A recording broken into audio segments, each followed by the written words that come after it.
I'd like to ask Cynthia Perpich up here, our next storyteller.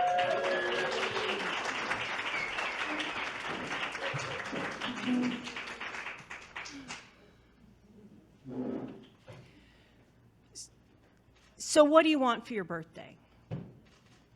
The question kind of took me by surprise, especially because it was coming from my therapist. I knew that she wasn't going to get me anything because that would have been weird and unprofessional.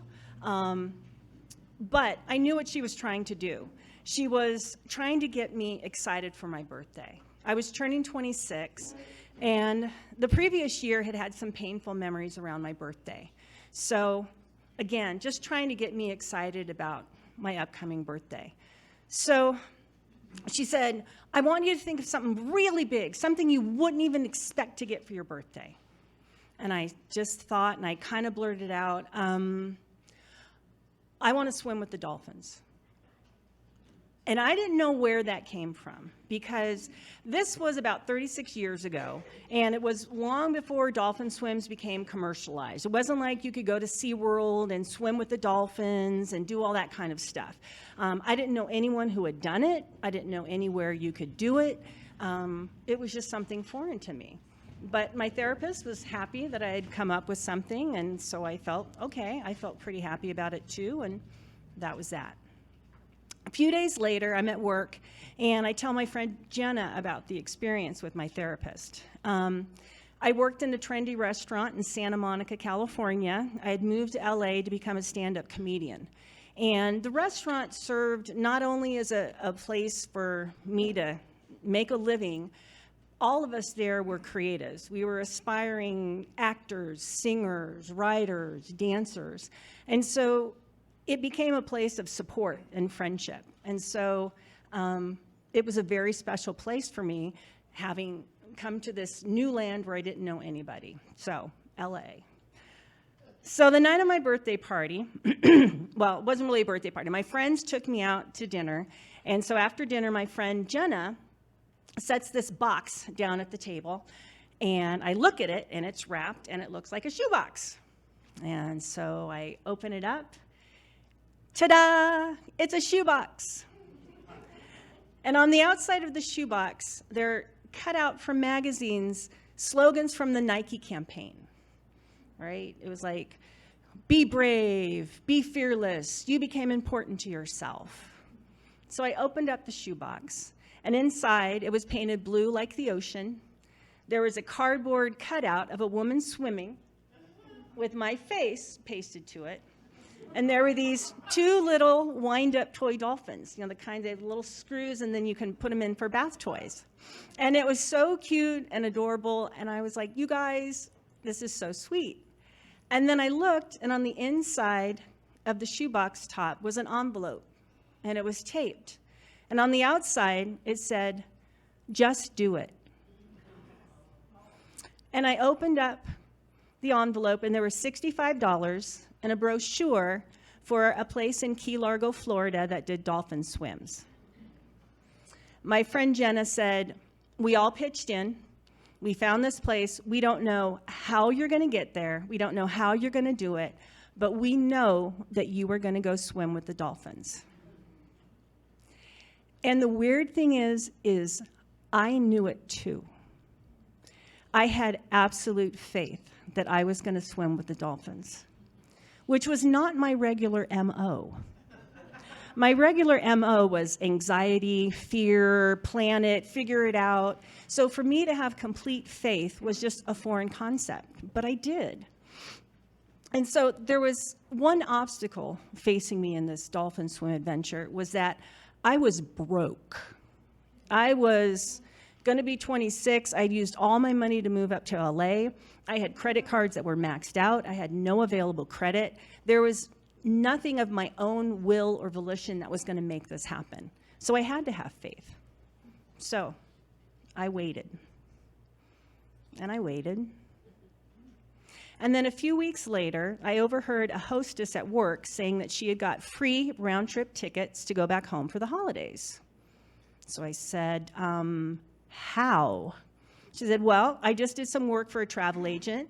I just had to go and take these promotional packages to all these travel agencies in LA and check them off the list, and then I got free round-trip tickets. I said, oh, do they need anybody else? She said, I think there's one more spot available. She gave me the number. So one phone call, a few days spent navigating LA traffic, and I had tickets to Key Largo, Florida.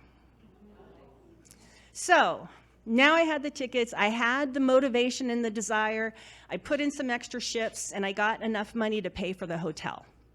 My dad, learning of this, said, okay, I'll pay for your rental car. So now at this point, everything is paid for. I even have a little bit of extra money for another session, a dolphin swim. So now it's time to meet some dolphins. So this place that my friends had found was in Key Largo, Florida, and it was a place where there were dolphin swims, but they also prided themselves on doing research as well for the dolphins. So when they said, you have this dolphin swim, there's no guarantee of interaction. There's a confined place where you can swim, you snorkel with them in the water, but they also have an opportunity to go out of the confined area and swim away from you because they didn't want the dolphins to be stressed. So it was like, okay. So before the first swim, we go and we get a little Dolphin 101. We learn about the dolphins. We learn about the echolocation, how they communicate with each other, about how the pops and the pings and the whistles that they use to communicate and that you'll hear when you're swimming with them underwater.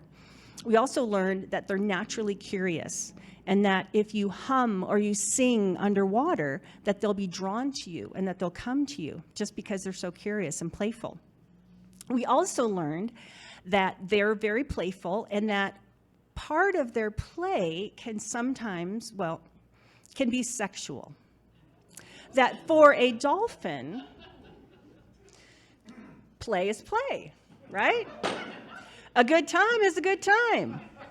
So they said, you know, if you put a dolphin up like this and you put a human up like this, the dolphin's erogenous zones would correspond to the knees of a human. And so they told us about some behaviors where the female dolphins would, if you were snorkeling and swimming, they would go over the back of your knees just really gently, or they might go underneath them and flip them up with their little tail fins.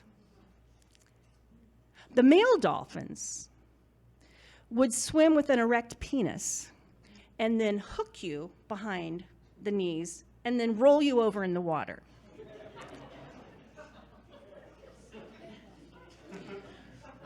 Armed with this information, I go in for my first swim.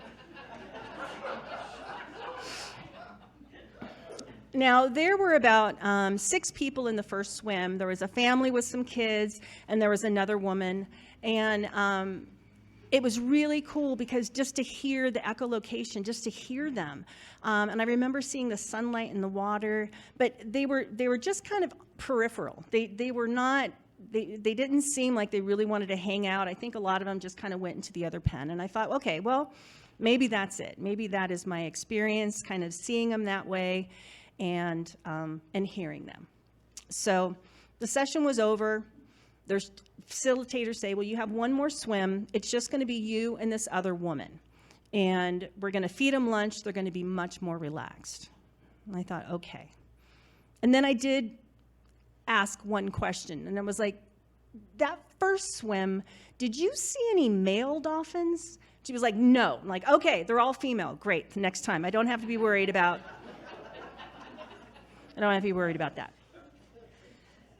So now it's time for the second swim. We get in the water, and it's just me and this other woman. And this other woman and a dolphin immediately bond. The dolphin offers the woman its dorsal fin, which apparently is like the ultimate sign of trust with the dolphin, right?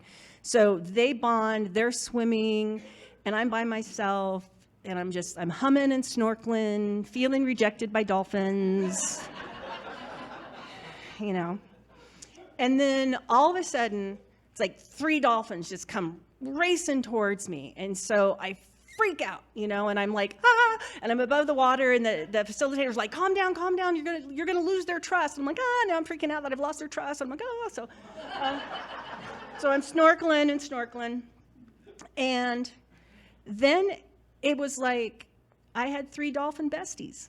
we're swimming. I was snorkeling at one point, and I did all of a sudden feel like the smooth belly of a dolphin just gliding over the back of my legs and swimming around. And then I was doing more little snorkeling around, and one came up beneath my knees and like flipped them up.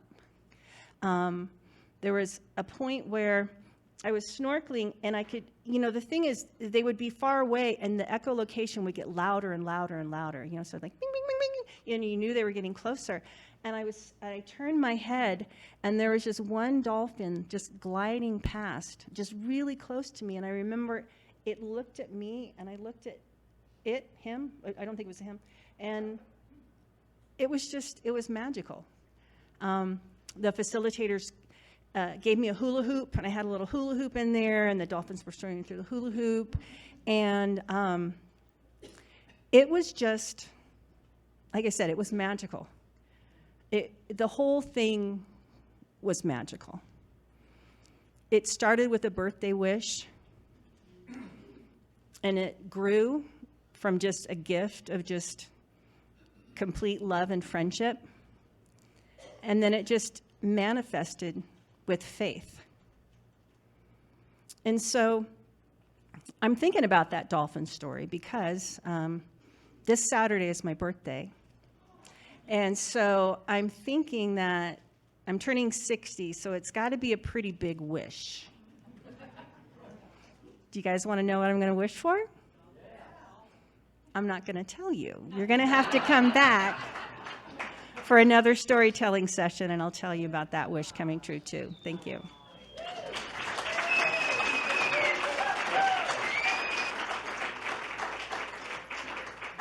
So, Cynthia.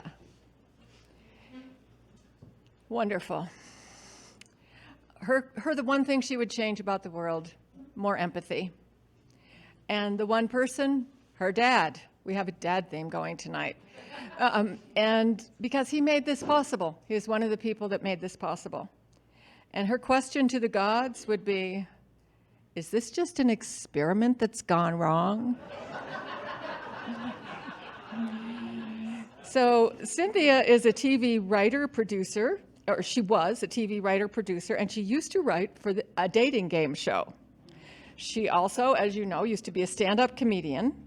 And here in Prescott, she created the Mile High Comedy Theater and ran it for 3 years. She was the digital media teacher for 17 years, a digital media teacher in, is it Prescott Schools? Bradshaw Mountain High School for 17 years. And she continues to work in the field of career and technical education. Let's give it up for Cynthia.